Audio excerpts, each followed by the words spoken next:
उष्माघाताचा त्रास टाळण्यासाठी नागरिकांनी आरोग्याची काळजी घ्यावी. जिल्हा आरोग्य अधिकारी डॉक्टर संतोष नवले. जिल्ह्यातील सर्व प्राथमिक आरोग्य केंद्रे, ग्रामीण रुग्णालये व उपजिल्हा रुग्णालय येथे उष्माघात कक्ष सुरू. सध्या उन्हाळा सुरू असून दिवसेंदिवस तापमानात वाढ होत आहे. वाढत्या तापमानामुळे उन्हात फिरणाऱ्या व्यक्तीला उष्माघात होण्याची शक्यता असल्याने तीव्र उन्हात फिरू नये, तसेच नागरिकांनी आरोग्याची काळजी घ्यावी, असे आवाहन जिल्हा आरोग्य अधिकारी डॉक्टर संतोष नवले यांनी केले आहे. सोलापूर जिल्ह्यामध्ये कडाक्याच्या उन्हाळ्यात तापमानाचा पारा 45 अंशापर्यंत पोहोचतो. आत्ताच मार्च अखेर शहरातील तापमान 42 अंश इतके झाले आहे. त्यामुळे उष्माघाताचा लोकांना त्रास होऊ नये यासाठी जिल्हा आरोग्य प्रशासनाने जिल्ह्यातील सर्व प्राथमिक आरोग्य केंद्रे, ग्रामीण रुग्णालय व उपजिल्हा रुग्णालय येथे उष्माघात कक्ष सुरू केले आहेत.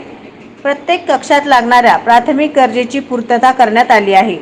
सध्या शेतीचे कामे सुरू असून शेतकरी आणि शेतमजूर उन्हाची पर्वा न करता शेतात राबतात. त्यामुळे त्यांना उष्माघाताचा फटका बसण्याची सर्वाधिक शक्यता असते.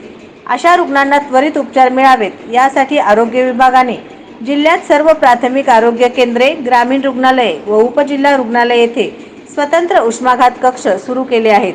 आरोग्य केंद्रात उष्माघात कक्षात रुग्णांसाठी बेड, कूलर, थंड पाण्याची व्यवस्था, फॅन यासह औषधोपचारासाठी आवश्यक असलेली सर्व सामुग्री उपलब्ध करून देण्यात आली आहे.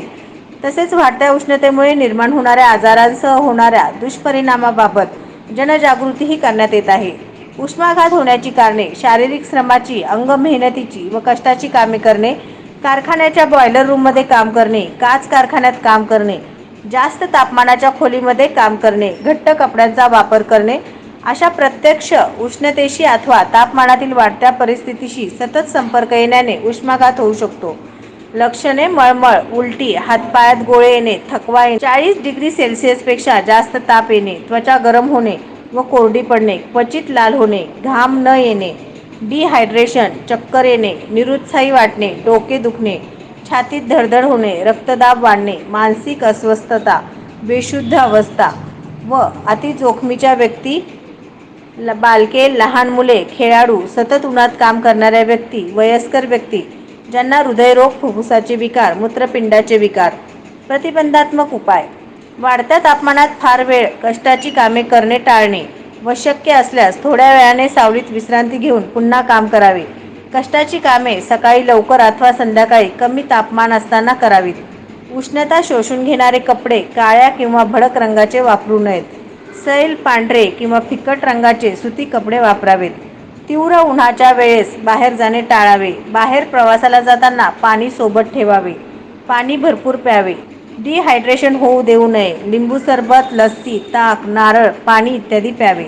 उन्हात बाहेर जाताना गॉगल्स, डोक्यावर टोपी, टॉवेल, फेटा, छत्री इत्यादीचा वापर करावा. घरामध्ये कामाच्या ठिकाणी कूलर्स, एअर कंडिशनर्स, वाळ्याचे पडदे याचा वापर करावा. पार्क केलेल्या वाहनामध्ये मुले किंवा पाळीव प्राण्यांना सोडू नका. उष्माघाताची लक्षणे आढळल्यास त्वरित नजीकच्या आरोग्य केंद्रात संपर्क साधावा. उपचार: रुग्णास प्रथम सावलीत आणावे. रुग्णाचे तापमान कमी करण्यासाठी त्वरित उपचार सुरू करावेत.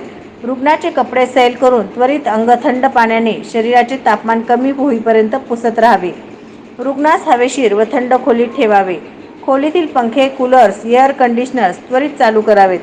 रुग्ण शुद्धीवर असल्यास त्यास थंड पाणी, जलसंजीवनी द्यावी व डिहायड्रेशन टाळावे. चहा, कॉफी देऊ नये. रुग्णाच्या काखेखाली आईस पॅक ठेवावेत. रुग्णाच्या कपाळावर थंड पाण्याच्या पट्ट्या ठेवाव्यात. थर्मामीटरने रुग्णाचे तापमान बघत राहावे व 36.8 सेल्सिअस तापमान होईपर्यंत वरील उपचार चालू ठेवावेत. नजीकच्या आरोग्य केंद्रात संपर्क साधावा. रुग्णास रुग्णालयात भरतीची गरज पडल्यास 108 ॲम्ब्युलन्ससाठी कॉल करावा, असे आवाहनही जिल्हा आरोग्य अधिकारी डॉक्टर संतोष नवले यांनी केले आहे. नवनवीन बातम्या पाहण्यासाठी SB न्यूज चॅनलला लाईक करा, शेअर करा, सबस्क्राईब करा.